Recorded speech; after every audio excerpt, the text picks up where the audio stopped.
sangue chorando. De outro lado, temos réus presos que não sabem o destino de suas vidas. Então, nossa função aqui é esclarecer aos senhores jurados duas versões do fato, para que Vossa Excelência tenha o poder e a sabedoria de fazer justiça essa noite.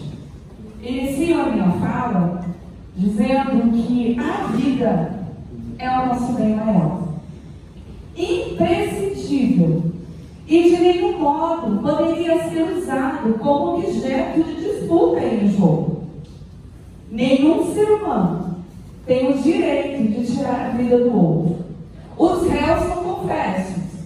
Não há dúvida de que foram eles que mataram a Rosa.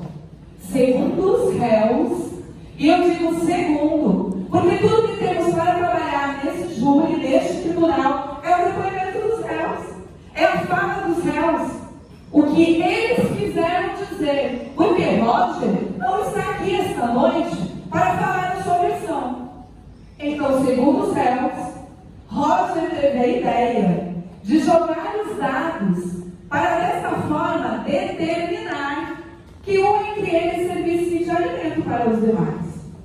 Mas vejam bem, na folha 13 dos autos, segundo os próprios réus, Roger não disse que ia sacrificar a vida de um deles para se alimentar, mas que buscasse alimento na carne de um deles.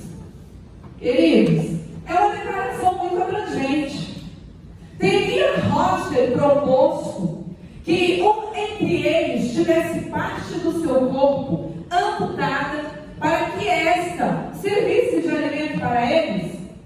Tendo em vista que em tempos de guerra, muitos soldados tiveram parte do seu corpo amputada, muitos deles neste ato morreram, mas muitos sobreviveram até o dia do resgate. Vejam bem, senhores, nós temos apenas a fala dos réus. Seria este um ato muito difícil, muito assustador, porém uma tentativa de salvar a vida do próximo.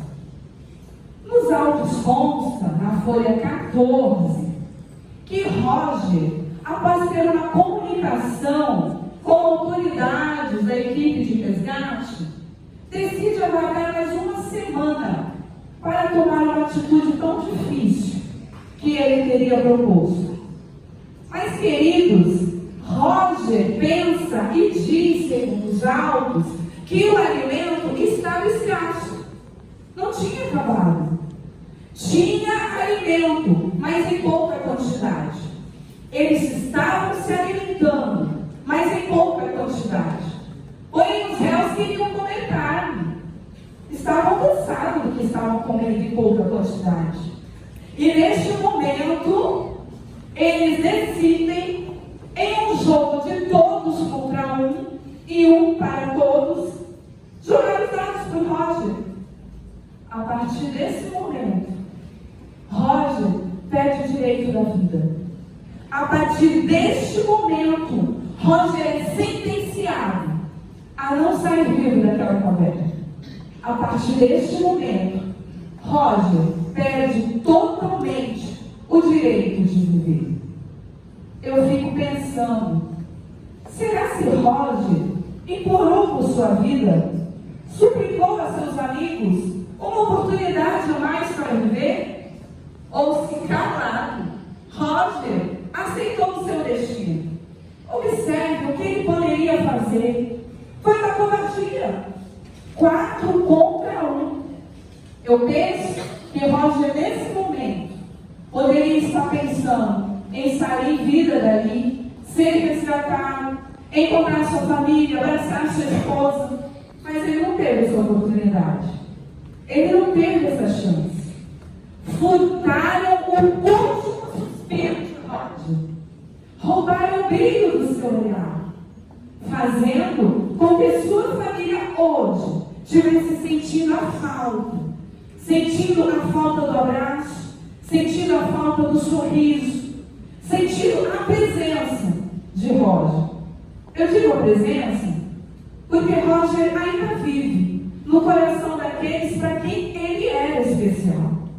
E para estes, hoje existe uma saudade enorme, uma dor muito grande, a dor da perda e a certeza, senhores, e o desejo de que hoje seja feita justiça. Imaginem comigo um caso onde uma mãe tem seu único filho, de 6 anos. Essa mãe tem o diagnóstico do médico de que o seu filhinho, que ela tanto ama, tem 1 semana para ter um transplante de coração ou ele não vai sobreviver. Essa mãe fica com o psicológico abalado, destruído, sai daquele hospital sem ter condições de se alimentar, sem saber o que fazer, sem uma resposta, ela retorna ao hospital. Chegando no hospital, ela observa o seu filhinho morrendo pouco a pouco e o tempo se esgotando. Pergunto a vocês, é uma mãe desesperada. Seria justo essa mãe se juntar com o médico, com algumas enfermeiras, escolher ali uma criança daquelas que está internada, tirar a vida, tirar o coração daquela criança para dar ao seu filho e salvá-lo a tempo do que o médico propôs? Seria justo? Como mãe, muitas aqui são mães, muitos são filhos, conhecedores do amor de mãe. Entendo todo o desespero dessa mãe. Pergunto a vocês, seria justo esta mãe, para salvar seu filho, deixar outra mãe desolada, outra família sentindo a dor da perda, e tirar daquela outra criança sua vontade de viver, seus sonhos, como Roger naquele momento?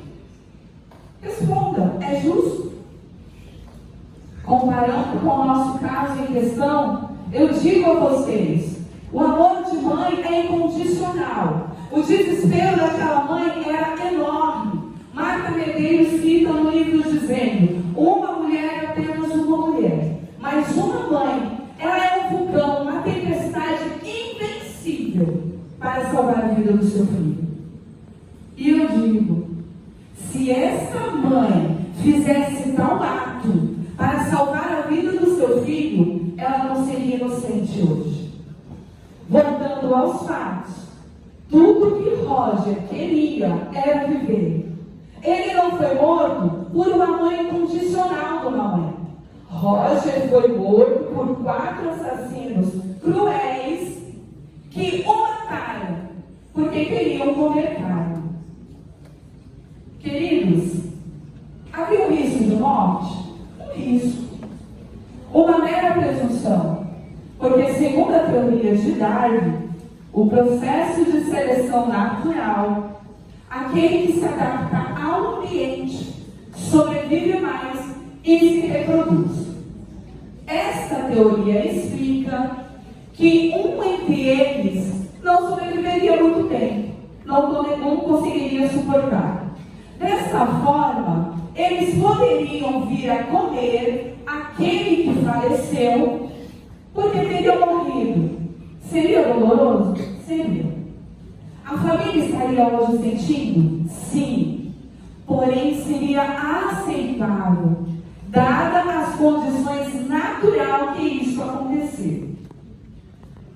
Os colegas da defesa podem alegar sobre a excludente do estado de necessidade. Pois bem, considera-se estado de necessidade quem pratica o fato para salvar-se de perigo atual que não provocou por sua vontade e de outro modo não pôde evitar, direito próprio ou alheio, a qual sacrifício nas circunstâncias era razoável exigir-se. Nesse sentido, queridos, eu pergunto a vocês, os exploradores estavam em perigo atual de vir a morrer por inanição? Estavam em perigo atual de vir a morrer de fome? E eu respondo com um fato. A última comunicação de Roger com as autoridades da equipe de resgate, Roger afirma que o alimento estava escasso, não tinha acabado. Ele afirma que o alimento estava em pouca quantidade para ele e para os seus companheiros. Mas Roger estava ali na tentativa de sobreviver. E os exploradores, companheiros, amigos, queriam comer carne naquele momento. Então não puderam esperar mais um pouco. No momento em que eles jogaram os dados, eles determinaram ali a sentença de morte. Uma coisa não consta nos autos, porque os réus não nos explicam os autos, mas veja bem a defesa, eu questiono comigo. Num estado desesperador, sem nenhuma iluminação, como esses homens conseguiram enxergar o número de dados e ele dizer que foi Roger realmente que perdeu o jogo? Não consigo entender. Eu não posso evitar, eu não vou dizer que os réus não passaram por um momento difícil, um momento de medo, um momento de escuridão, um momento de alimento escasso. Porém, os réus detinham do seu potencial de consciência. E eu digo isso porque eles tiveram, ao invés de matarem entre si desordenadamente, em um ato desesperador, não, se juntaram, tiveram paciência de jogar os dados, calcular o número de dados e dizer: Roger perdeu o direito de viver. Eu questiono aqui: mataram para comer. Mataram para comer, para se alimentar. E eu pergunto: cortaram partes? Cortaram os braços? Não pensaram em nenhum momento que eram braços de um trabalhador, de um pai de família, que voltava para casa para abraçar o seu filho? Não pensaram em nenhum momento que eram braços de um amigo, que muitas vezes o abraçaram para acalmar em momentos de dor? Cortaram para se alimentar. Cortaram em partes. Cortaram as pernas, comeram as pernas e não pensaram em nenhum momento que eram pernas de um trabalhador que tinha uma família lá fora da caverna, aguardando ele sair caminhando para encontrá-los. Cortaram para se alimentar. Cortaram o coração, comeram o coração. Em nenhum momento pensaram que o coração batia desesperado pela oportunidade de viver um pouco mais. Queridos, meu tempo acabou. Eu quero concluir da seguinte forma: são 4 assassinos cruéis. Mataram, cortaram, mastigaram, não o sabor da carne, mas o sabor da maldade. Quem absolver esses 4 homens aqui estão punindo a família 2 vezes. A família foi punida uma vez, quando recebeu a triste notícia de que seu ente querido havia sido morto cruelmente da forma que foi. A família será punida mais uma vez, ao ver esses 4 assassinos saindo sorridentes daqui, absolvidos, contando como se heróis fossem a grande aventura da caverna. Gostaria de saber qual entre vocês levaria o seu filho, o seu pai, o seu marido para esses exploradores saírem em comitiva numa exploração de caverna. Detalhe, levando pouco alimento. Afinal, os réus já têm experiência se acontecer alguma coisa drástica. Alguns de vocês se dispõem a isso? Queridos, como acusação, como promotora, eu peço que seja feita justiça e